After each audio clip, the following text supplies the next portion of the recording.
Inspirational Creatives, episode 193. Welcome to Inspirational Creatives. I'm your host, Rob Lawrence. Join me every Friday as I chat with successful artists, producers, and creative entrepreneurs who share powerful stories and strategies. They can help you to create the life that you want. Listen each week as these inspirational creatives show you how to take your creativity to the next level. You'll learn how to create a sustainable business that inspires others and gives you the financial freedom and lifestyle that you want. Thanks for listening. Make sure you sign up at inspirationalcreatives.com to get free exclusive bonus material. And now, on with the show. Rob here, and welcome to another episode of Inspirational Creatives. My guest today is a nationally respected artist whose work is featured in the permanent collection of the National Museum of American Art in Washington, D.C. He's someone who creates contemporary classics in glass and is someone who has made a living from his art for over 40 years. As a traditional artist who depicts natural subjects using his skills, and as someone who is starting to teach everything he knows about his craft to those of all ages, I'm delighted to introduce to you today Gary Genetti. Gary, welcome. Oh, thank you for having me, Rob. I'm glad to be here. You're very welcome. So, for those yet to meet you, Gary, how would you describe what it is that you do in the world today? I am a glass artist, a hot glass artist, a glass blower. There's many terms. Hot glass has kind of moved over my career, moved from a traditional craft into the art world.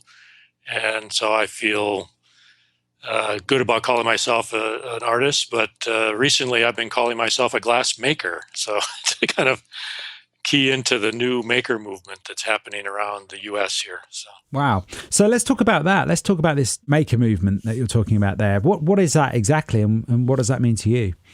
Well, it's a re-envisioning of the process that I went through when I first started in the 70s of kind of a bootstrap, pulling yourself up as an independent artist. The maker movement is more about being artisanal, so it's a little bit more entrepreneurial, but I have to say when I started, I was pleased that I was able to make a basic living right away without a whole lot of training, and just by my creative impulses and playing around with the material. The maker movement is all of that, and in addition, it's the application of the new tools that have come about in the meantime. The CNC machines, 3D printing, many of these things that are driving the technological development in a creative way have been downscaled to a tabletop, and you can make things and prototype things and really have fun with these new tools in a very artistic and creative way. Yeah, fascinating. To get a deeper sense of what it is that you do, can you tell me about some of the projects that you're working on now? And then maybe we'll have a little chat about how you got started as well. Well, as I often say to some of the younger people, you're only as good as what you're doing now. So what I'm actually doing a number of different things. I've really diversified from the gallery level work, museum quality work that I do, and much of my career has been through museum-sponsored shows for the larger work, the blown work. But I've started experimenting with glass fusing, which is done in the oven. And I've also started a recent project for recycled glass, which is, I call it upcycling. It's a use of a waste material, broken tempered glass that can't be recycled, is not recycled at this time.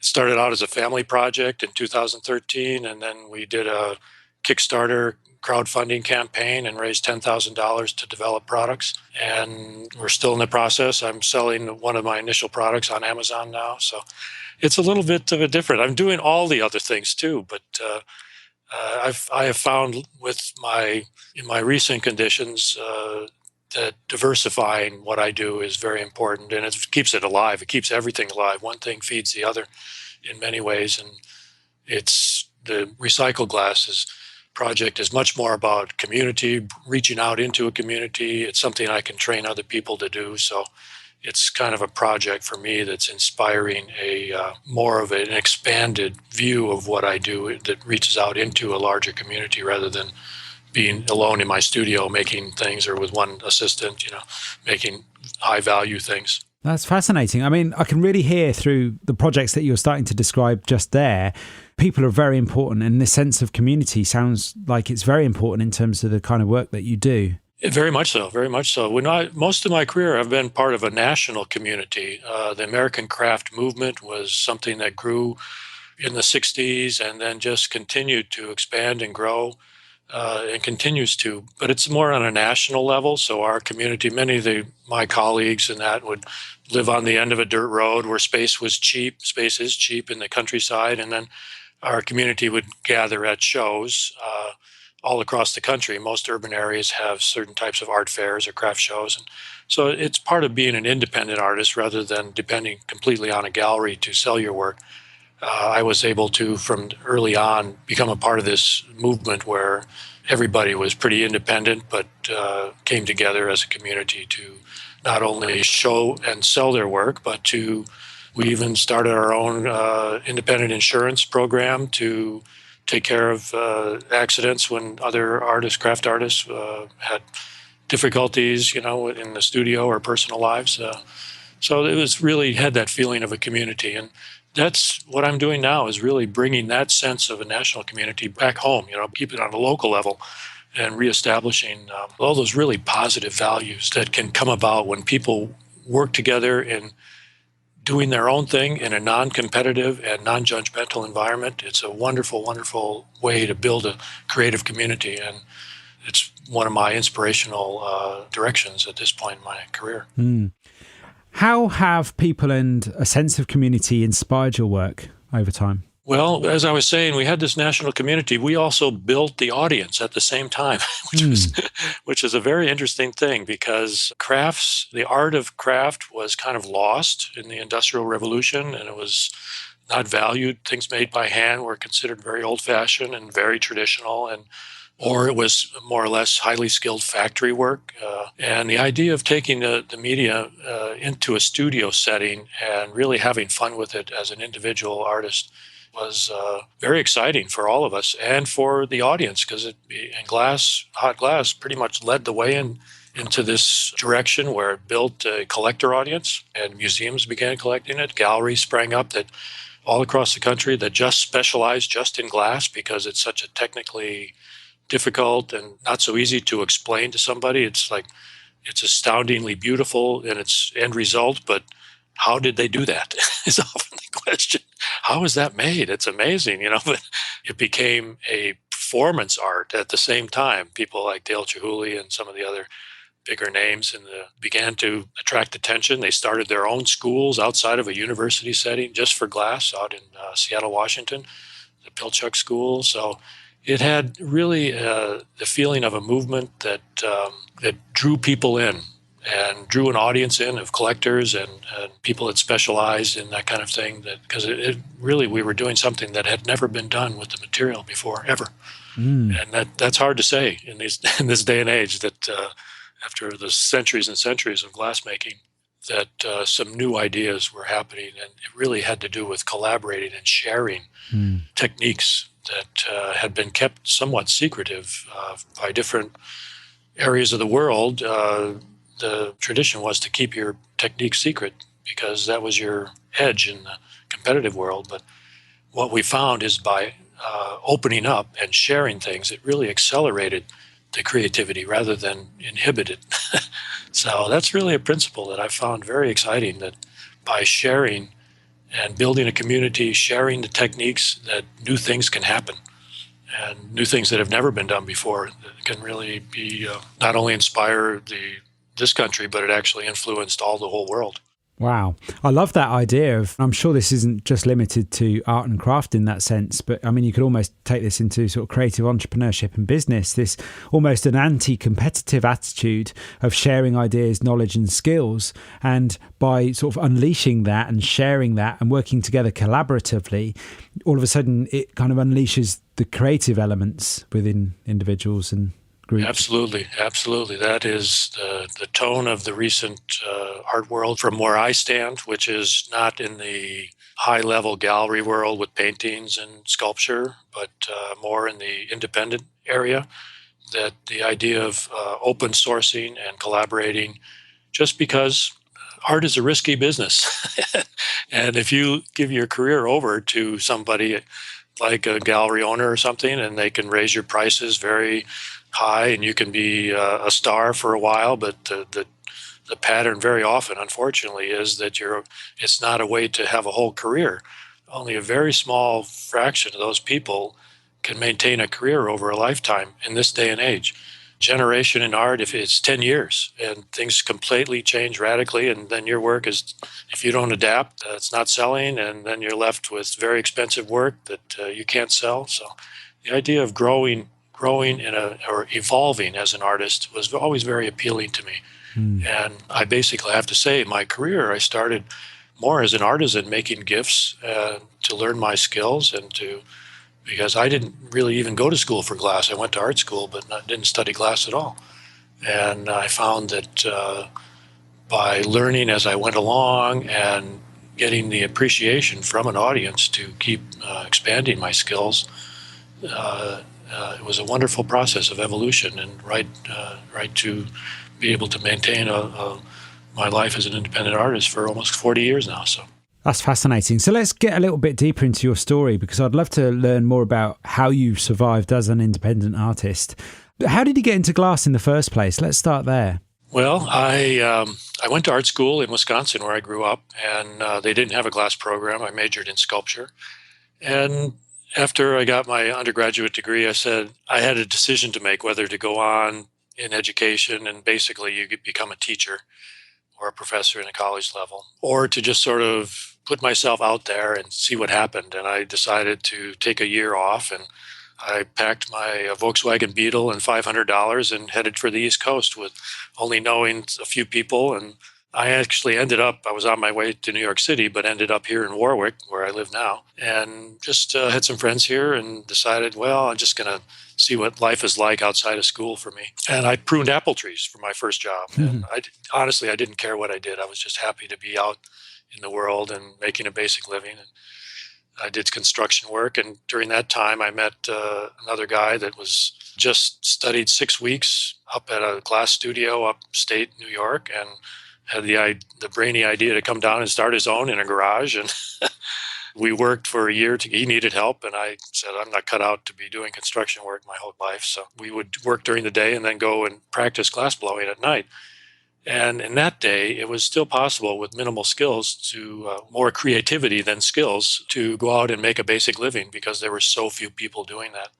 So I was really able to learn as I went along, and eventually he quit. We worked together for a year and a half, and then he quit. It was a little too much technically for him, and it is really demanding on the craft level, a lot of dexterity and timing, and there's many documentary films on it. There are special features on YouTube and public television that show it, because it is such a beautiful and dramatic process. And I just kept going. I never looked back. I got kind of an old garage with no heat, no water, and just started from there on, and built it up as I went along. I didn't even have any money to start with. I had to go into New York City. I had enough to make a few samples. I went into New York City to some of the glass places, the gift shops, and showed them samples, and they were kind enough to give me money up front to pay the gas bill to make more of it. So it was a very fortunate timing that way to get started in something that I didn't have a lot of training in, but I just never looked back, and kept my own studio, and then eventually built a studio here where I live. So I work in a small barn behind my house and commute to work via the driveway, and then sell my work either by traveling or through galleries, depending on if I don't go to those areas of the country like the West Coast. I would very often just work through galleries rather than travel out there. It was like I said, I was able to learn as I went along as part of a movement, and I was joined by many, many other artists, creative types, creatives that went in, started as a artisan, and then eventually some went into more of a small factory setting. Others, like myself, moved more into the art world with it, but just by coming up with interesting things. And I was fortunate to get a piece featured on the cover of Smithsonian Magazine in the year 2000, and that really kind of settled my direction for the rest of my career. And how did that piece come about in the end? It's hard to know, because the museum world is You mentioned that I had a piece in the National Museum of American Art in Washington, and I that started as being submitting a piece to a show there and the Renwick Gallery. And the curator and I were chatting, and he introduced me to some people, and I was just excited about what I was doing and very honest about not really trying to hype myself in any way, just being who I was. And the next thing I know, that there was this interest in doing a feature article. The Smithsonian actually sponsors a art craft show annually at in the National Building Museum. And that year, the magazine featured 9 of us, and then through an editorial process, they chose the photograph of my piece to be on the cover. So, it's something that's I say every artist should have that good fortune, because it really gives you a certain credibility and provenance of your work for the rest of your career. I don't know why that doesn't happen more. It should, in my mind. All of us should be given that opportunity. There's so much media out there. And that's, kind of what we're doing now with the digital marketing and everything, is to try and get your images out there. And you never know who sees it. And you just got to put yourself out and find a way to encourage an audience to appreciate what you do. And for me, it was that face-to-face, which is not so common these days because of the technology. We're marketing more online than in a face-to-face way.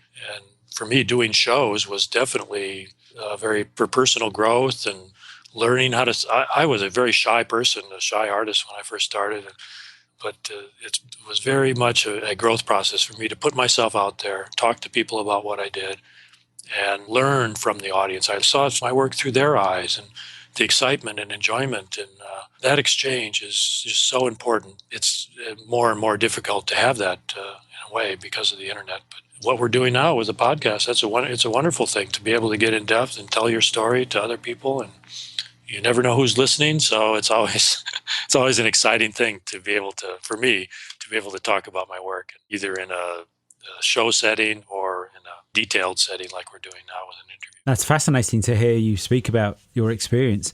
That point where you mentioned, it sounds like it was a turning point for you, that magazine cover. In what way did it kind of define things for you? Well, I really felt the need to bring help in to increase the scale of what I was doing.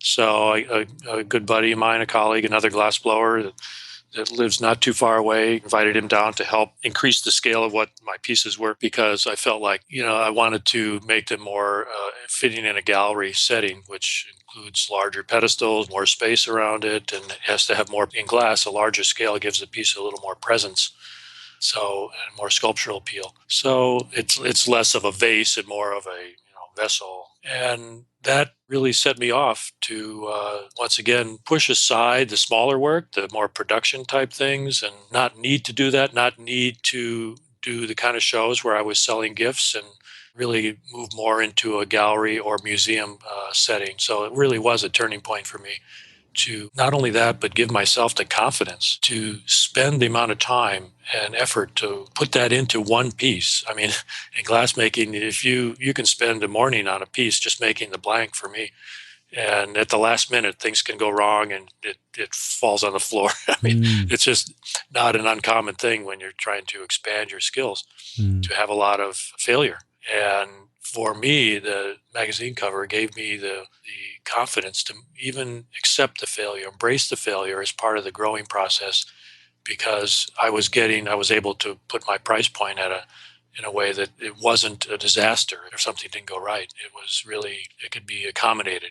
And that to me is what the art world represents in many ways, is that people oftentimes don't understand why something is so expensive, either in glass or in painting or sculpture, but they don't see how much failure and trial and error went into making something that was of such beauty and timeless quality. Amazing. You mentioned earlier that it's risky business being and living as an artist. How have you managed to survive and adapt to cultural changes over the last few decades? Well, the craft movement was really something of a security, because there was many of us invested in the community, and not only on the maker side, but the organizational side. We had a national nonprofit, the American Craft Council, that not only promoted the shows, had an educational arm to it, and also a museum in New York City, a major museum that was called the American Craft Museum and then changed to the Museum of Art and Design, MAD. And it's right in Columbus Circle in New York City, so a premier location. And that gave us some security in the sense of we had the credibility in the culture to be something of value. It gave value to what we were doing. And that was the initial struggle, was to reestablish a value for something that was handmade, that it wasn't just a hobby. It wasn't just doing things the hard way, the old-fashioned way. So there was that side of things. And also, being an independent artist, a certain amount of resilience is required, and especially when things don't go well. In 2009, my wife and I both had serious medical issues, and I had 2 teenage daughters. I mean, I was able to support a middle-class lifestyle, and then all of a sudden, you stop being able to work, and that's it. You're no more money. You just don't. Everything is so dependent on one area of what you do and the physical skills that you need to do it. And it's very difficult to train other people to do what I did. Still, it's not so easy. But I found through that was part of the initiative to go out and do the recycle glass thing with my family. Was a healing journey to give us all something that we could work together on and catch this new wave of things, the idea of recycling or upcycling, we call it, making something even more beautiful out of a broken thing, a waste material that's been broken. All those themes became very important to me and my family, and I personally think in our culture, in the States here, it's really, things are very broken in many ways, and there's so much division within the culture that the idea of coming together and collaborating and making things together is such a healing thing. And that really needs to expand out into the world in my mind. And that's been my focus for the last few years, to be able to do that, bring it out into the world and be able to heal some of these divisions that are in the culture in a very positive way that don't require all the political stuff and all the money and everything. It just needs people to be more active in their life. And that, I would say, is what I've learned, the resilience to maintain an active sense to who I am and what I do. And no matter what comes along, there's a creative way, an inspirational way to keep moving forward. And when that becomes a primary ingredient in your life, it's a very positive feeling, and it's just something that I fall back on, and I have fallen back on when things were very difficult. It took a long time to gain that. I mean, it's not something that, I think we're born with an innate sense of creativity, but unless it's really nurtured and really allowed to become a part of our lives, that inner strength that comes from it, you speak of inspiration, well, there's an inner strength and openness to life that is fed by this inspirational quality that comes from a higher source in some way that I can't really identify, but I know it's there. And I know it gives me strength to keep going even when the money's difficult or the physical difficulties. For me, it's really been the source of who I've become in this life. And to me, there's no greater reward than to have that inner strength, the connection with not only with the community, but an inner connection with a real creative source that is our birthright. Honestly, I feel it's our birthright as human beings to be connected with that. And everybody has their own path to find that, but it's when it's missing, and I see many times in younger people, the level of discouragement comes so quickly, even more so. Like you have to be an expert at something the first time you try it, or you give up. I've seen that in my daughters, and I keep telling them, no, things don't happen that quickly. They don't happen that way. It's not like finding something on the internet where you can see, oh, that's a cool idea. Ideas are cheap now. It's the skills to make it happen that are still needed to be built in life and come together.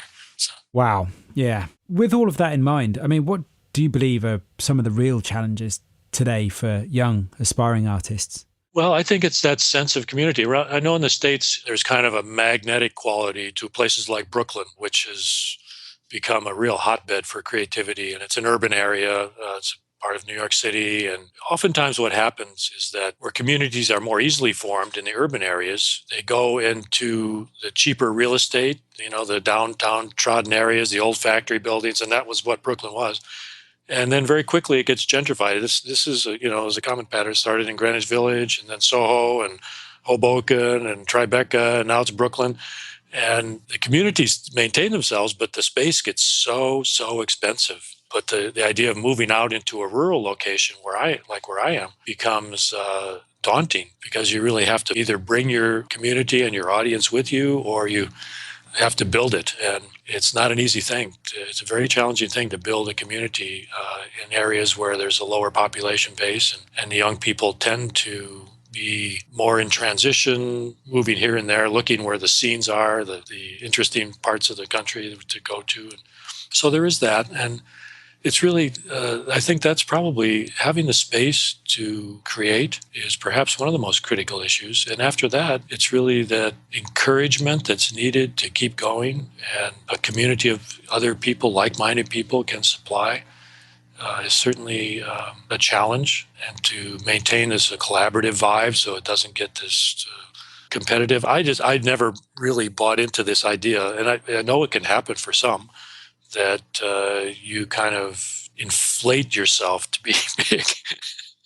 And then many times, galleries will take I didn't come from a trust fund, or I had no money basically when I started. So my attitude is one of how to build a career. And I've been fortunate to be successful in many different ways. I've depended on a number of different people, but I've never had an agent. I've never, so when some people say, well, you should have an agent, and they really help you expand your career and find the right people. But what I did is I grew into selling my own work, and I really highly recommend that. It's a challenge for many people to start selling your own work, but with the new media, the social media, being out there, it makes it really a lot easier than we had it to put your images and yourself out there in some way that's in a positive and growing light, and gaining encouragement not only from different followers on Instagram or social media, wherever, to really connect. And I think that's what's so important, is to be able to connect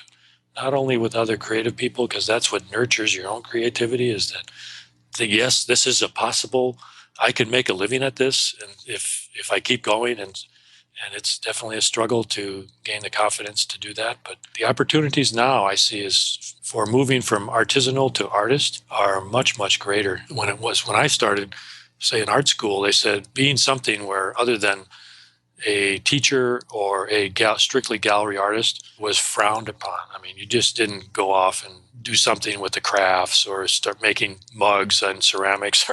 You didn't do that without people saying, oh, he's sold out, he's not an artist anymore. This is not.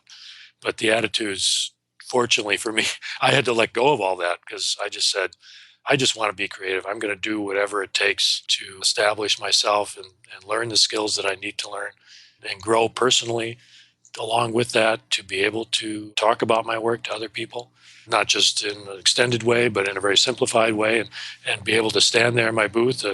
Was a great option to have my work be surrounded by my work. So it was visually a very wonderful experience for somebody coming in to see a lot of my work, and they can look at what's interesting to them, and I can help them see it in a more clear way. Those are all challenges. It's a lot of work to do shows like that on your own. It's a lot of work to be an independent artist, but I personally think it's really not the only way, but it's the safest way to try and have a career in the arts, is to freelance.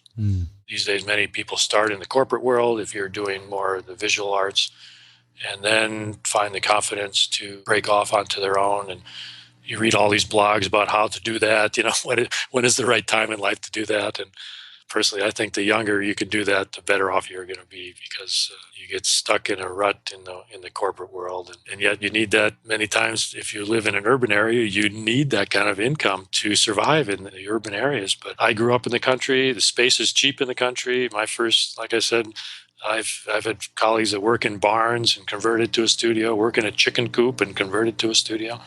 Those kind of buildings where farming is being diminished, artists are growing into it. It's just similar to urban areas where there's blighted factories, but here out in the countryside, it's more agricultural buildings. So actually, that's what I'm doing right now. It's a small town. Warwick was given a medium security prison that the state closed, was given to the town. And this started out as a boarding school for inner city youth from New York City.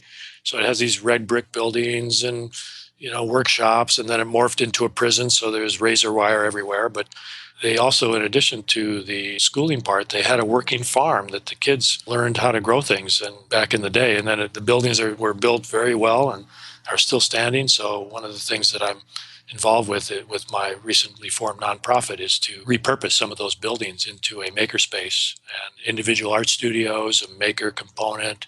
We're even hopefully getting some funding. I just had a recent conversation last week with what's called an accelerator, which are these state-funded organizations that they're in the business of producing jobs. In the States here, jobs are a big thing. There's been unemployment for many, many years now since the recession. And what they found is that they're going down into the creative area to try to create jobs. I mean, it's a very interesting time where you think they tried making factories and bringing jobs back to this country, and what they found is the larger businesses would take advantage of all their services and then move somewhere else out of state to where the taxes were cheaper. So they said, we want to fund these more homegrown, these community building efforts that are going to be local and stay local. And by local, I mean, we're going to have to be more regional, but still within New York State. And it's a very interesting time that way, that the government is actually seeing the value in supporting creative enterprise, social enterprise, creative enterprise. And those are very, very interesting areas. And many of the things that you see that are crowd-funded on some of the crowd-funded sites where a lot of creativity is going, it's a very similar thing where they're building an audience, they're taking in a very innovative way, getting their work out there and actually selling it through a crowdfunding site. Most of them are more technologically based, gadget engineering type things. But I see that as a real future for how we move forward as a creative person through the digital world, digital spaces, and then being able to form a community locally that becomes a destination for not only local people, but through tourism. And I mean, these are the issues that we have in the countryside, is how to attract people. There isn't the population base, so that a lot of our efforts are how to attract an audience that will come here for the excitement of not only seeing things that are made, but how they're made, the experience, and actually in certain areas participating in how something is made. So I've done open studios out of my studio here, and we just finished one on Thanksgiving weekend where we allow people to come in the studio and actually see how things are made and actually make their own ornament. I give them the opportunity to make a little piece for themselves to take away. And the experience has become so important to the younger generation. I think everybody, instead of collecting and consuming art in that way, or even seeing it as an investment, the value initially comes from seeing how it's done and trying it yourself, even to see the challenges, how difficult it is. And then you start to see the value. And artists oftentimes, like I said before, it makes it look easy. You see these, I mean, that's kind of what we do, is we make it look like effortless. Oh, it was an inspiration. I just came up with it, and there it is. It sort of popped out. But when you make it look too easy, you need to somehow establish a value for it. It's been done different ways in the past through art movements have created value in something that you look at the Impressionists, how they were considered outcasts. And, oh, what are they doing? It's crazy. And then all of a sudden, by the academic side of the art world, and then all of a sudden, slowly, they started out as an underground culture, and then all of a sudden, they're the established art movement. And the craft movement, the artisanal movement, was really, that movement into the art world was probably the dominant movement of the last part of the 20th century. So I caught that wave, but there's another wave coming. I really see it. It's in the glass world. I see it happening in a different way, but it's definitely, there's a lot of excitement there. And there's some things that are about to break loose in the borosilicate world, which is a little different way of making glass, but it's been underground for probably 15, 20 years now. And they've really allowed themselves the time and effort to increase their artistic level of their work, to really start to venture into the gallery world. And I think very soon, it's just they've been kept kind of underground. They're working kind of like the graffiti artists, If you're familiar with the process, what happened in the graffiti art world, it was this illegal thing. And then all of a sudden people started, well, that's really beautiful on that wall, in a tunnel. And then some of them became pretty well-known artists in the urban areas, using their talents from a completely different, unacademic, trained street level approach to a street level aesthetic.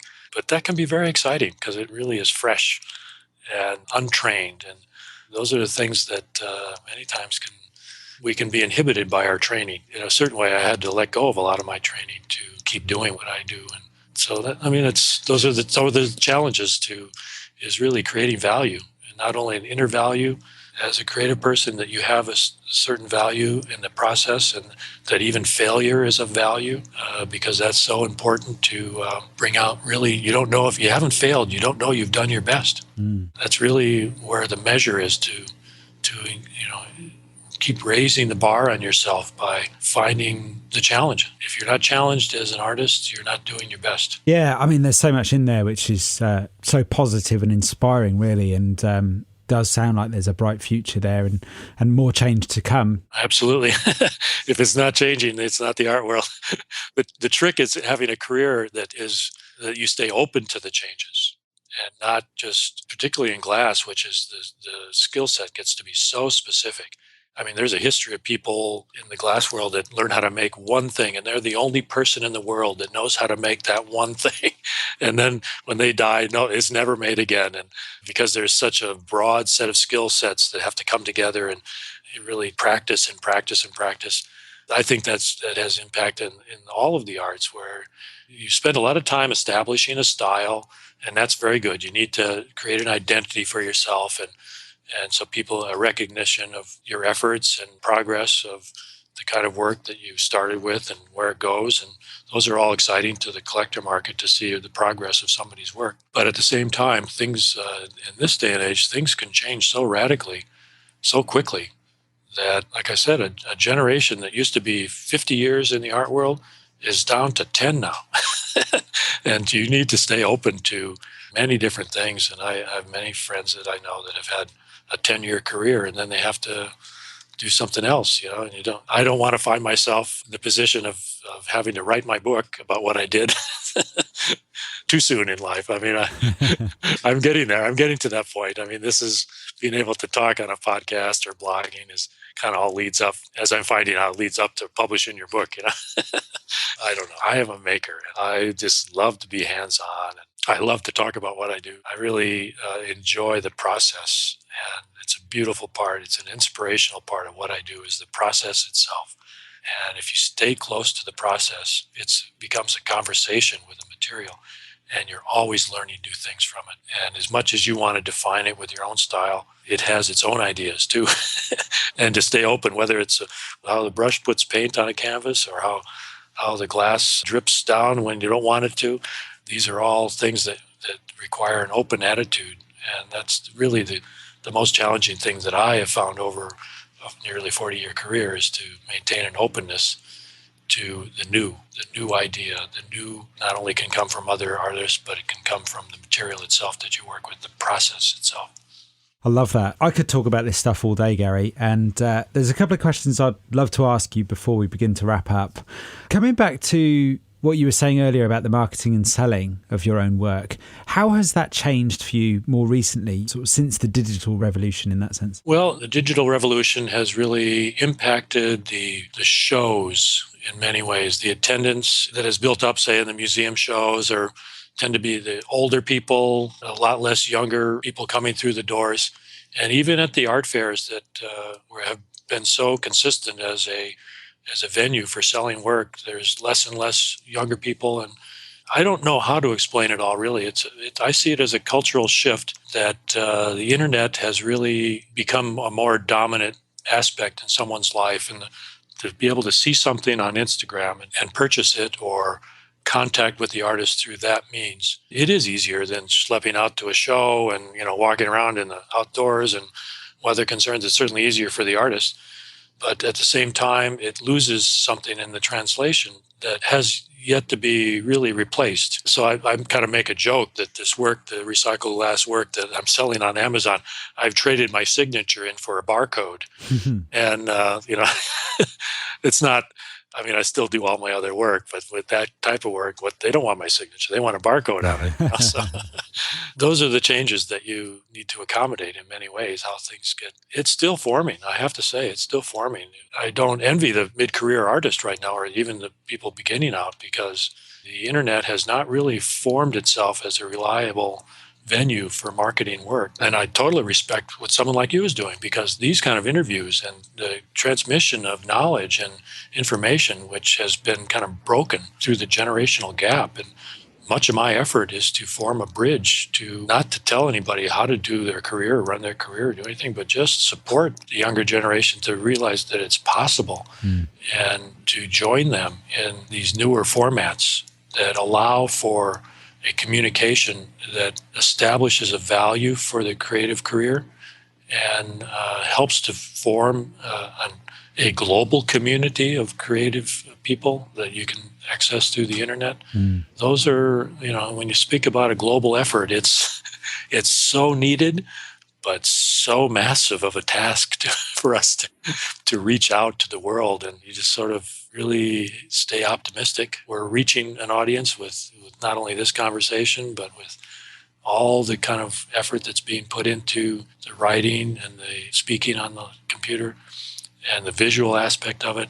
It will come together. I guarantee it. It will come together, because the creative force and the creative impulse in the culture is so needed. It's needed even more now than ever. And when there's a need, there's a way. And that way is complex now because of the technology, but at the same time, it's easier than ever. So we really need to stand up and take an active responsibility for what this new technology is offering us. And instead of being a passive consumer of it, the level of activity, the responsibility is increased to stay active with it and really use it in a creative way.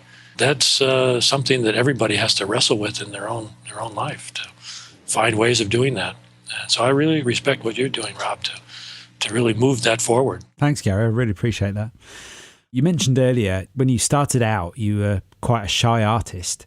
I'm really interested to learn how you began to develop and build your community and what you're doing now that's different to achieve the same thing. Yeah, I was, sometimes I tell this story. When I was in elementary or kindergarten, teacher sent a note home to my mother saying that we think little Gary is a deaf mute. He doesn't say anything, and he doesn't seem like he hears anything. He just sort of stands there in the corner. And that was my level of insecurity, I guess. But I think it's really the making things that has really helped me learn to communicate. And much of what I do when I talk to other people is educational about how I do what I do. Glass is a very wonderful thing. It's mysterious to many people. It's not like anything else you've ever tried to do. When you're a kid and you can squeeze mud in your hands and play with it like clay, you kind of get the sensation of what that is. But the sensation of making glass is very, very different from anything else. And that's what makes it so exciting and so dramatic of a process and so beautiful at the same time. It's really a man-made material that was developed sheerly for its beauty, even dating back to the ancient Egypt and before that. It was such a highly prized material. It's that sense of being a part of something much larger than myself, moving it forward.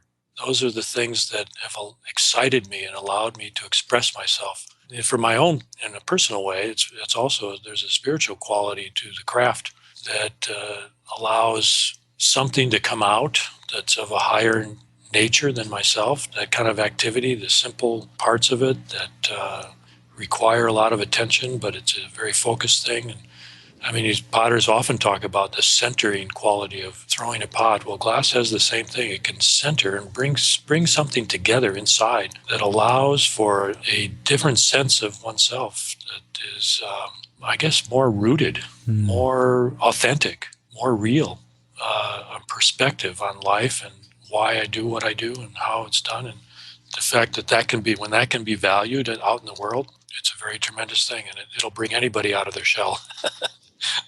I love that. Yeah. So are you sort of saying in that sense that it was your art helped you to deeply connect with yourself, and through that process is where your confidence developed to then build your community? Absolutely. Absolutely. Yeah, I love that. And I was fortunate to find an audience and through this cultural movement. But now the process of building an audience, I'm taking that, all the skills that I learned in my experience, and then applying them right next door, applying them right where I live. And that is a recent trend, this idea of buying local, keeping local, thinking locally, acting local, thinking globally. All those things are somewhat trendy phrases, but they're also very real because community begins with the family and then outgrowth of a positive attitude towards life.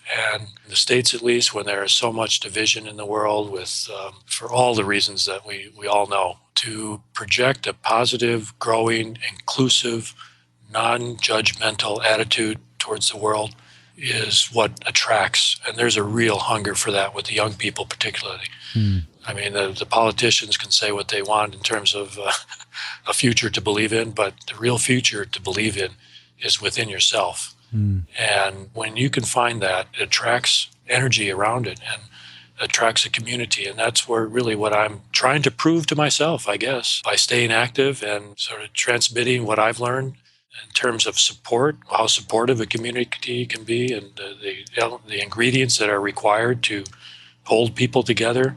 I mean, we formed this nonprofit, and just doing that was a whole process in itself that gave me a sense of a social activity. One of the sculptors I admire was Christo. I don't know if you're familiar with his work, but he did the wrap buildings, he did the running wall, and we went to see his work in New York City, which was called Fences, it was really a social sculpture. I mean, he required hundreds and hundreds of people to do this work and had to convince them to do this project. And it would be up for a month and then the whole thing be taken down. So it was like not even something that it was more ethereal than establishing a community that had a space, and which is what we're trying to do, is to make a space here in our community for a creative community to take responsibility and really influence the world. And I think we can. I believe we can. I know we can.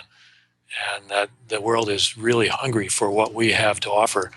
And we just can't be divided or off alone in our little studios. We really have to come together and learn to collaborate and see the benefits of that attitude and how it can really accelerate our energy to meet these current issues and challenges in the world and have positive impact on them. That's amazing. Yeah, that's really, really nice to hear, Gary. Well, thank you for giving me the opportunity to spout it out. Yeah, I could listen to you talk about that stuff all day, really. Are you an artist too, Rob? A musician, composer. Musician. Oh, excellent, excellent. My earliest recollection is combining notes on a piano, and I've played music ever since. So that's wonderful. Can deeply relate with a lot of what you're talking about, despite our materials being very different in that sense. Mm-hmm. So just to close up then, really, Gary, what's inspired you recently? What's one thing that's inspired you recently? Well, I kind of touched on it a little bit, the fact that actually we're finding some response from the more institutionalized and organized world. You know, as creatives, having my own studio, it's a little bit of a messy life in some ways, at least it was for me, because you're doing everything. You know, you sweep everything from the floor sweeper to the salesperson to the maker to the artist, and you can feel a little isolated in that way. But what we're finding recently is that there's an increasing value to what I'm doing and what all of us creative people are doing, and a greater need, and that it's inspiring to me that some of the more organized institutions are embracing that aspect, that the need for innovation, the need to disrupt our old ways of thinking. These are scary things to an institution. And to see that they're actually out there and being embraced, and even businesses are finding that they need to have that resilience and change that a creative individual has. It's a very interesting time to see that all this effort that was put into institutionalizing creativity and kind of hyping it through marketing and advertising and all that, it's coming back around to say that individual, the person, the story is what's so important. A personal story is what's so important to compel people to buy something, even, or to be a part of something. This idea of just marketing to a demographic or whatever has changed to forming an avatar. You want to make a person that you're reaching face to face, even if it's in a digital space.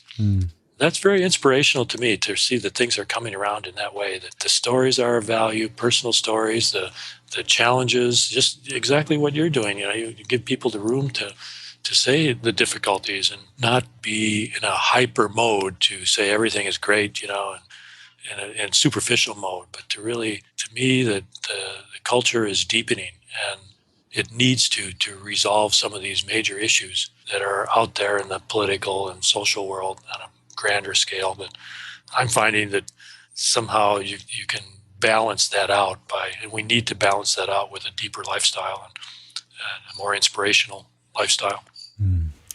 Fabulous. And what are you grateful for today, Gary?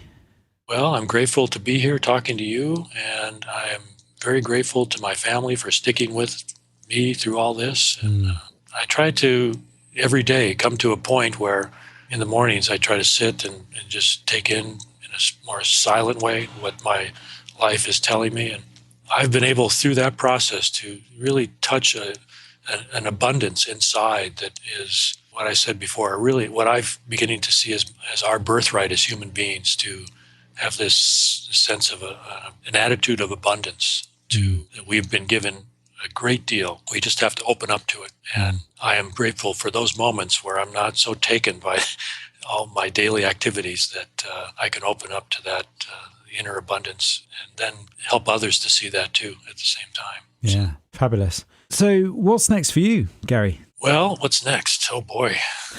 What's next? I may be growing out of my studio into a much larger space, which would be interesting.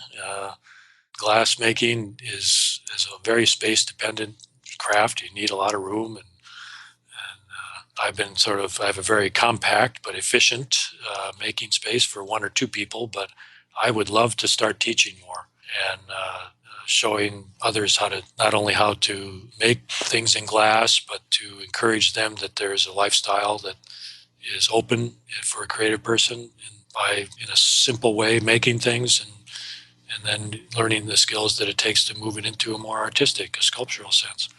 So teaching, I guess, would be what I would say is what's next for me. And I've already started through my studio teaching everyone from, I had a group of 14 middle schoolers come out from Harlem to visit my studio out in the countryside. And I'm really pretty rural. I have 500 acres of property. I don't own it, but it's cow pastures behind my studio.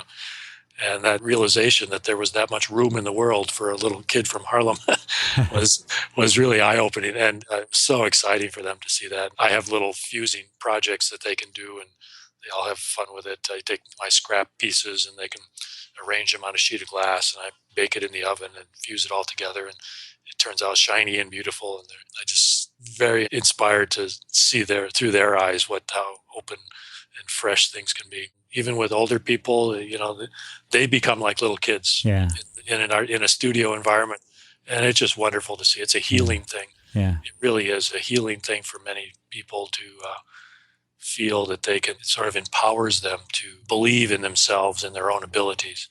And that's basically what's next, is moving more into the teaching world, expanding my space, and then I'll write my book. If that doesn't work, I'll have to write my book, because economically things are very difficult for artists. Even myself with a career, the higher price things are much more difficult to sell, and I would have to be on the road the whole time, much more than ever I wanted to be selling my work. And I just decided to take the direction I'm doing, which is making something local here and having people come to me. So that's my ambition, I guess I would have to say, is to create something so desirable people come to me to get it instead of me reaching out to them. Yeah. I guess after 40 years I can say that, spreading the word, you might say, spread the word throughout the world. Yeah. We can do this. Creativity is a good thing. It's a positive thing, and it's getting better and better and increasing in value. And you just have to tap into the right thing for yourself, and you'll find it. That every person is of value. Every person has something important to say to the world in a creative way, and the search has to continue. You have to find that in yourself. The world would be a much better place if we all engaged in that search. Yeah, it's interesting actually when you put it that way, and I think about the earlier question that you kindly asked me in terms of, am I creative? And And I think even just putting this podcast together, listening to you speak and then creating some kind of audio product, I suppose, for want of a better description, out of that process, in some respects, that's a craft, I suppose. Oh, absolutely. It's a new craft in some ways, and very exciting one, because it offers, like I said, working in a craft is a conversation. It's a conversation with the material, and you're conversing with me, but at the same time, you're having to understand the technology that we're working with. And there's a craft side of things, there's a technical side of things, even if it's the most simplest material, there's a technical side to it, and then there's the artistic side, the aesthetic side to it. And those come together in all kinds of ways. And I appreciate that you look at what you do, even with this interview, as the opportunity to be creative with yourself. And it's a good thing. It's a good thing. Fabulous. Well, thank you so much for your time today, Gary. Finally, where can our listener find out more about you and your work? GenettiGlass.com, Genetti, glass, glass.com is my website. And then you can find on Amazon, you find junkyard glass. That's what we call recycled glass, upcycled glass thing, junkyard glass on Amazon.com. And we're featuring a bowl, but I will be expanding the product line shortly into clocks and mirrors and all kinds of other things that we're coming up with constantly. So we're just launched on Amazon a month and a half ago, and seeing if that can be a venue. Amazon actually reached out to me to list my products because they did a new area called Amazon Launchpad, which is a specific area that features crowd-funded products. So since we ran a successful Kickstarter crowdfunding campaign, we were in their mix, and I stand out in what they're offering because a lot of what they do is the gadgets and the very interesting, fun little things that people collect. But I stand out as an upcycled product, and it's going along. And the Christmas season, of course, is the time to test it out. So it's been a great experience. They've offered free content, and I encourage anybody that has an idea to do a crowdfunding campaign to gauge it and make it successful, and then put it up on Amazon to see if we can build that audience, because they want to rule the world. You can reach me there. I have my little side corner on Amazon, but when you get there, there's a lot of good content, a video and multiple images. Oh, that sounds great. More of a biographic story that I can tell there. So. Perfect. So that's Junkyard Glass, right? Junkyard Glass on Amazon. Well, thank you so much for your time today, Gary. It's been a real pleasure speaking with you. Okay. Well, thank you so much, Rob. I appreciate it. Thanks for listening. Nothing beats the stories and advice of an expert to help you raise your creative game. I would love to know what you thought about today's episode, so don't forget to subscribe in iTunes, where you can rate and review the show. If you like this episode, I invite you to share it on Facebook or Twitter with the one person you know who will benefit from the wisdom shared here today. You can find the show notes on inspirationalcreatives.com/podcast. If you have a burning question or a great idea for a guest, head on over to inspirationalcreatives.com/contact, where you can connect with me there.